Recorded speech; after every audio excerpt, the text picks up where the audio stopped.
Hi மக்களே. Actually இன்னைக்கு எங்களுக்கு 8வது திருமண நாள்.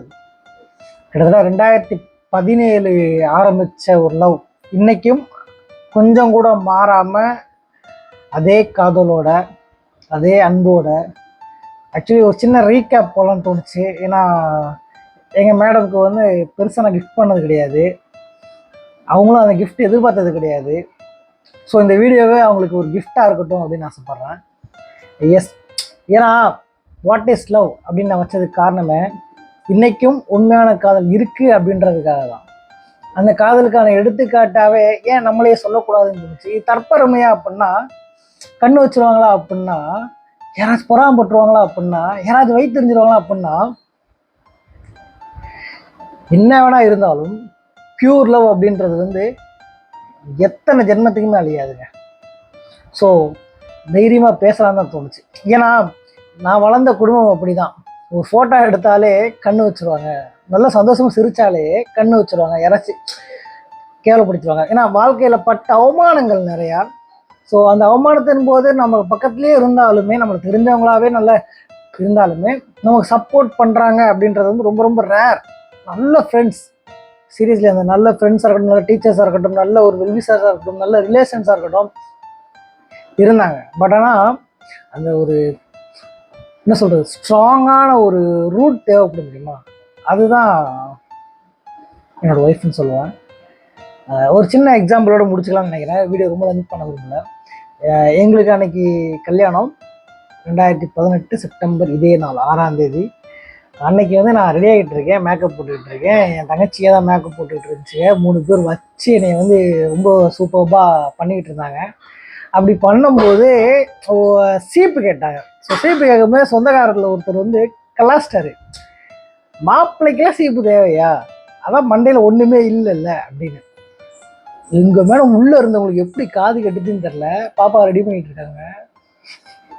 எப்படி அவங்க சர்ப்ரைஸு பார்த்து கேட்டாங்கன்னு தெரில, போடுறாங்க.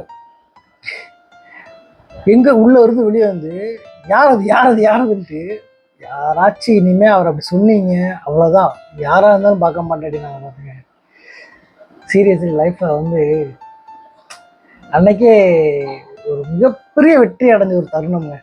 நான் லைஃப்பில் எங்கே போனாலுமே மண்டையில் முடியல. எஸ், அஃப்கோர்ஸ் அந்த காலகட்டத்தில் பருவங்களில் வர்ற காதலாக இருக்கட்டும், கேர்ள் ஃப்ரெண்ட்ஸு ரிலேஷன்ஷிப்பாக இருக்கட்டும், எதுவாக இருந்தாலுமே. ஆனால் அந்த தருணங்கள் நம்ம எவ்வளோதான் அவமானப்பட்டாலும் நமக்கு நம்மளை நாமே ஓகே பரவாயில்ல அடுத்தடுத்து போகலான்னு அந்த ஒரு நாள் தான் நான் இன்னைக்கு இவ்வளோ தூரம் உங்கள் முன்னாடி இவ்வளோ தைரியமாக இந்த வீடியோ போட்டு பேசிக்கிட்டு இருக்கேன். எஸ், ஊர் 1000 சொல்லுங்க, உங்கள் பக்கத்தில் இந்த மாதிரி ஒருத்தர் இருந்தாங்கன்னா இந்த உலகத்தையே நீங்கள் விளக்க வேண்டியலாம் ஒரு பெஸ்ட்டு. ஏன்னா இப்போ நேற்று மதராசி படத்தையே சொல்கிறேன்னே, அதில் அந்த ஒரு லவ் சீன் யாருமே இல்லைன்னா நடிக்கிறப்ப டக்குன்னு அவள் கைப்பிடிப்பா தெரியுமா. நல்லா கத்துனேன் பின்னாடி கலாச்சாங்க, நான் கிரிஞ்சாக இருக்குது அப்படின்னு. உண்மையான லவ் நீங்கள் கொடுத்தா தான் அது உங்களுக்கு திரும்ப வரும். அப்போ நீங்கள் கிரிஞ்சுன்னு சொல்லவே மாட்டீங்க. எஸ், தலைவன் தலைவி படத்துக்குமே அதே மாதிரி தான் சொன்னாங்க. தலைவன் சண்டை போடாத லவ்வே கிடையாதுங்க. சண்டை போட்டாலும் அடுத்த செகண்டு நம்ம ஏன் சண்டை போட்டோம்னு யோசிச்சு ஓகே நம்ம சைடு தப்பு இருக்கா இல்லையா அப்படின்னு பேசி தீர்த்து கடைசி வரைக்கும். ஏன்னா வெறுமனே காதலிச்சு ஊர் சுற்றுறது மட்டுமே லவ் கிடையாது. கரம் பிடிச்சி அந்த கரம் பிடிச்ச நாள்ல இருந்து கடைசி சொட்டு மூச்சு நிற்கிற வரைக்கும் உனக்காக நான் எனக்காக நீ வாழ்கிற அந்த ஒரு விஷயம் இருக்குல்ல, அதுதான் பியூர் லவ்.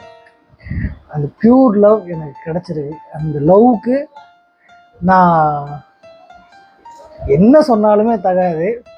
இந்த வீடியோ கூட அதுக்கு ரொம்ப சின்னது தான், நிறைய பேச வேண்டியிருக்கு. எஸ், இவங்க தான் அந்த பியூர் லவ். இந்த ஃபோட்டோவாக தான் ஒருத்தர் மார்க் பண்ணி, அதுதான் சொல்ல விரும்பலை. ஆனால் அன்னைக்கு கூட அவன் அவ்வளோ அழுதுட்டு நான் கேட்ட ஒரே கேள்வி, இன்னும் ஃபோட்டோ போட வேணாமன்னா, ஊர் பேர் தெரியாத முகம் தெரியாத எவனோ ஒருத்தருக்காக நாம எங்க பயப்படணும் அப்படின்னு.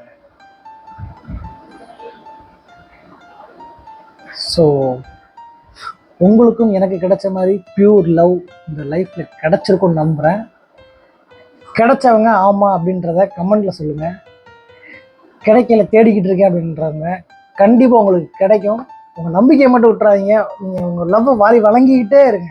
நீங்கள் வாரி வழங்கிக்கிட்டே இருக்கும்போது கண்டிப்பாக அதுக்கான ஒரு ஆள் அந்த லவ்வை உங்களுக்கு திருப்பி தர்றதுக்கு உங்கள் கூட வருவாங்க, உங்கள் கையை பிடிப்பாங்க, உங்கள் வாழ்க்கை முழுக்க பயணிப்பாங்க.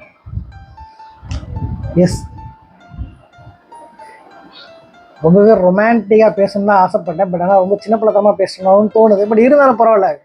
லவ்ன்றது ஒரு சைல்டிஷான விஷயம் தான். ட்ரஸ்ட், அந்த நம்பிக்கை, அந்த ஒரு அன்பு, அந்த காதல், அந்த பாசம், அந்த பரிவு, இது எவ்வளவோ சொல்லிட்டே போனாலும் அந்த ஒரு பாண்ட் கிடச்சிச்சு அப்படின்னா நீங்கள் அங்கேயே ஜெயிச்சிட்டீங்க.